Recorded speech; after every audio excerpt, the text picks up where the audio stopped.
Hbar to the top 5. That's right. The top 5 cryptocurrencies in this space. Hbar could be one of them if this one thing happened. We are going to be talking about it. Welcome to the channel, everyone. My name is Nick. For those that are new to the channel, hopefully by the end of this video, you do become a subscriber if we take a look at Hbar. All right. Price action wise, Hbar hasn't been doing too much. We've had the nice little run up back in May, even back in March as well. But outside of that, nothing too crazy happening around this space, nothing too crazy happening around altcoins. We are hopeful for Hbar to hit at least 50 cents this cycle. I obviously do believe that Hbar will go significantly higher. I'm still looking at about roughly $1.50 to $3. But overall, I strongly encourage everyone to join the free Discord. There's going to be a link at the top of the description below. This is one of the most valuable and informative Discords out there, and it's completely free. There's a free side that has a ton of free crypto gems, free market strategies, guides, market trends, free charts, and there's also going to be new cheat sheets dropped in this Discord.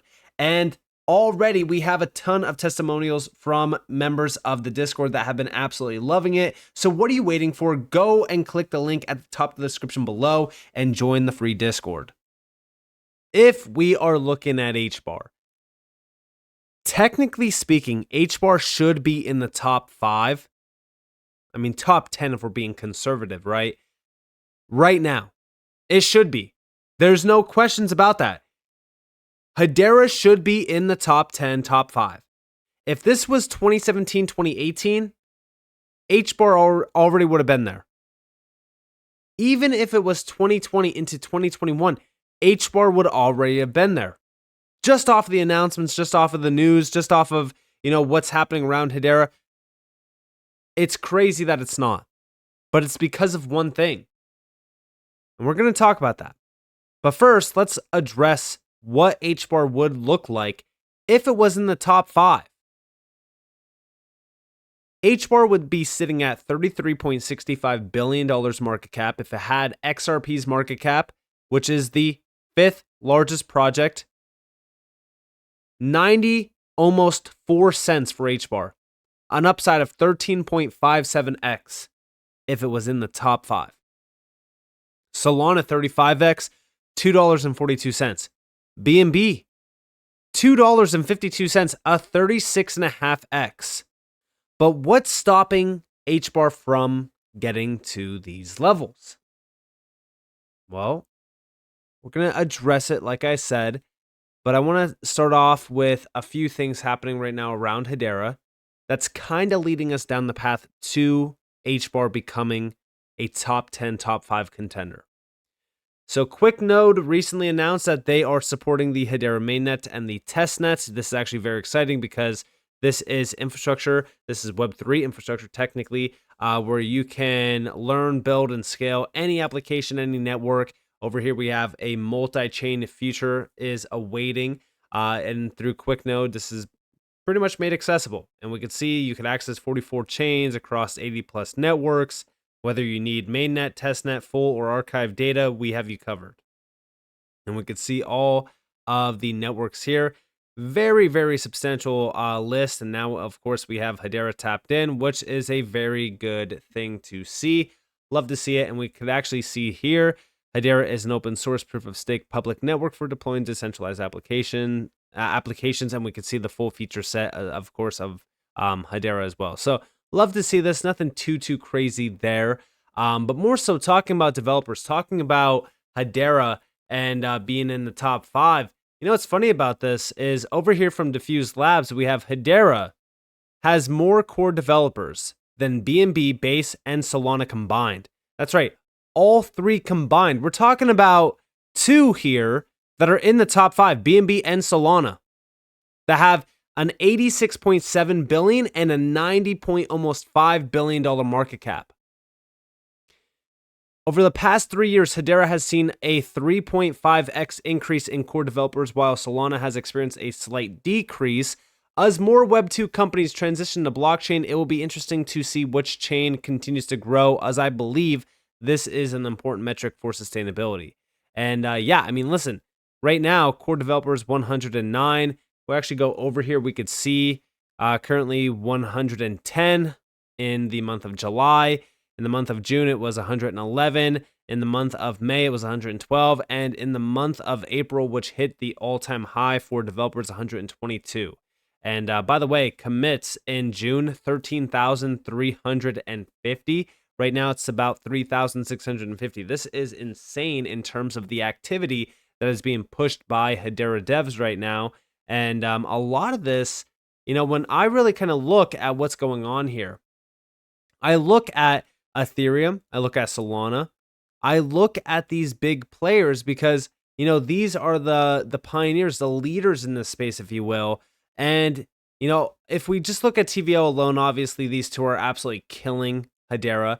We know Hedera has a lot more to offer around DeFi. We know that some expansions are happening on Hedera as well through DeFi initiatives. But just taking a look at the core developers and commits, even just on Ethereum, guys, the core developers is sitting at 399. The commits in July, 12.7K. In June, 14,690 commits on the number one largest chain outside of just Bitcoin. And Hedera had literally 13,350 commits, almost the same amount of commits that were on Ethereum. That's wild to me. And Solana, if we take a quick look at Solana, here we have core developers and commits dropping heavily since going all the way back to 2021. There's practically no developers, no commits happening on Solana, which I find very surprising for one of the top 5 projects in the space.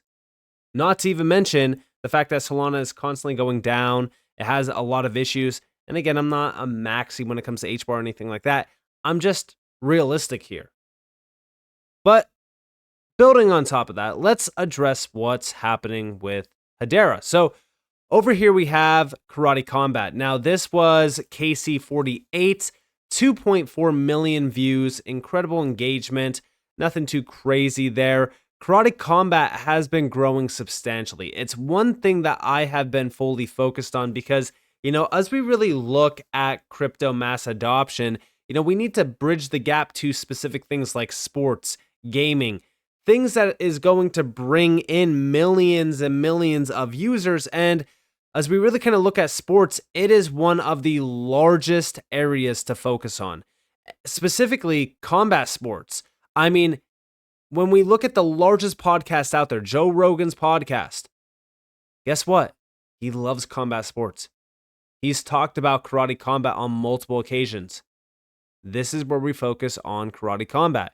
And also, the Hbar Foundation put out a full breakdown of this. And remember what Karate Combat is, right? Like, this is a retail-focused use case. Little hint at what we are going to be talking about here in a second. Over here, we have many brands want to enter the world of Web3, but are put off by the costly process of developing and maintaining their own wallet. That's where Blade Wallet comes into place. Guys, if we look at this, this is regarding Karate Combat, okay? Blade Wallet, through their white label solution, Karate Combat has developed one of the smoothest and most adopted consumer-facing products on the Hedera network. For KC47, Up Only Gaming had 120,000 unique Hedera accounts participate without breaking a sweat. And this is all through their wallet as a service infrastructure with Blade Wallet. Now, we have down here that because of Blade's dual network solution, Karate Combat was able to launch its own token on both Ethereum and Hedera, all from within a single wallet. This led to 400,000 plus new Hedera accounts in the first week of Karate Combat's launch, and has provided easy on-ramping ever since. Guys, this just goes to show you how substantial Karate Combat is. This is a retail-focused use case, not an enterprise-grade use case, retail-focused. And by the way, look at how crazy these events are now. We have Robert F. Kennedy Jr. showing out. We can see him here. Again, Karate Combat's getting a ton of love. Not only from the Web3 space, from the Web2 space. I mean, it's insane. And we even have some, meme-ish stuff happening with, Hawk Tao Girl. Like, this stuff is interesting, right? Because this is all engagement, it's all growth, and it's all focused on karate combat. And even UFC Fight Pass put a spotlight on this. It just goes to show you how insane karate combat is becoming. And this leads me to the thing when it comes to Hedera, right? What would catapult Hedera into the top 5? It's retail. I put out a post regarding this and I said, I feel like Hbar could be in the top 10 right now if they started catering to the retail crowd, provide funding, even just 100 million Hbar to retail focused projects, launch a marketing campaign targeting retail, bring Web3 centered companies onto the GC that will actually build on the network, because a lot of those Web2 companies, although they're Google and they're this bank, they're that bank, they're great, whatever, they're not actually building. They're not providing value. They're not buying Hbar. They're not locking up a substantial amount of Hbar. Like, I could understand if these things were happening, but it's not. I said these are just 3 options that would greatly impact the network in such a positive way and set the stage for Hbar to move into the top 10. I understand Hedera wants to be the number 1 DLT of choice for enterprise, but let's just be real here. We are still some time away from utilization at scale. Now is the time to focus on retail initially and pivot to enterprise later. And yes, listen, I understand that whole enterprise focus. You could focus on both ends. I'm not even saying to put enterprise on pause. We need to focus on retail. Retail is the money right now. Why do we think Solana is the 4th largest project right now? Retail. Even as we look at Ethereum, it's all retail. A lot of the money on Ethereum is retail. Obviously, yes, you still have enterprises, you still have big players like JP Morgan with Onyx, but it's private Ethereum tech. Ethereum itself, the reason why it's so big is because you had the NFT craze, you had, meme coins going crazy. Like 2021 was the big time for Ethereum because you had all that money flowing in. Even this time around, I still believe Ethereum does very well, but the focus here is retail. What will retail do for Hedera, and what will Hedera do for retail? Well, it's, a great relationship between the two, because if Hedera really wanted to focus on retail, I'm telling you guys, retail will provide value, volume to the network, growing it substantially. It will set Hedera up for a massive move into the top 10 in a very quick way. And that's not even me being, pushing hopium or anything like that. No, this is the one thing that could ultimately make Hedera the leading project in the space. We already have the numbers. Karate Combat is absolutely killing it. Outside of that, there's a ton of great retail-focused use cases like Twigital, Bonzo Finance, Earthlings, and these are just 3. You also have Peculiar Peeps. Like, there's some great projects in this space from legitimate builders that, want to see Hedera succeed. But they're not getting love from Hedera. It's one thing to get love from the community because the community knows, these projects are here to build and push volume and push value. It's another thing to get, help from Hedera themselves. The Hbar Foundation has been, showing out some support, but we need to start investing into the retail side of things. I've witnessed some moves being made by the Hbar Foundation, but let's just be honest, it's bare minimum. We need to focus on retail right now. Retail is the big driver of success when it comes to Hedera. The community continues to grow, and I really want the community to be focused on more. Obviously, I can't speak for Hedera. I have no ties to Hedera. I haven't worked with Hedera. I don't get paid by Hedera. I'm not even in conversation with any of the team members at Hedera. I just want to see Hedera really shine with the tech that it has. I know Hedera could be one of the largest projects in the space if they just started to focus on what matters right now. That way, we could focus on what matters later. And right now, retail is the number 1 focus right now. Just like Brad Garlinghouse from Ripple said, for the first time in history, retail is front-running institutions and enterprises. Retail is investing while they kind of have to wait on the sidelines because of regulations. During this time, if Hedera really kind of focused on retail, it would be the biggest project now, and I also think that it will be the biggest project later as well, because they already are prepared with enterprises and technically even institutions. But let me know what you guys think down in the comments below, though. I'd love to hear your thoughts. If you guys did enjoy this video, definitely leave a like, subscribe to notifications on because more free content. You guys are more than welcome to follow me on Twitter and join the free Discord in the description below. And with that being said, guys, it's been Nick. Thanks for watching. Peace out.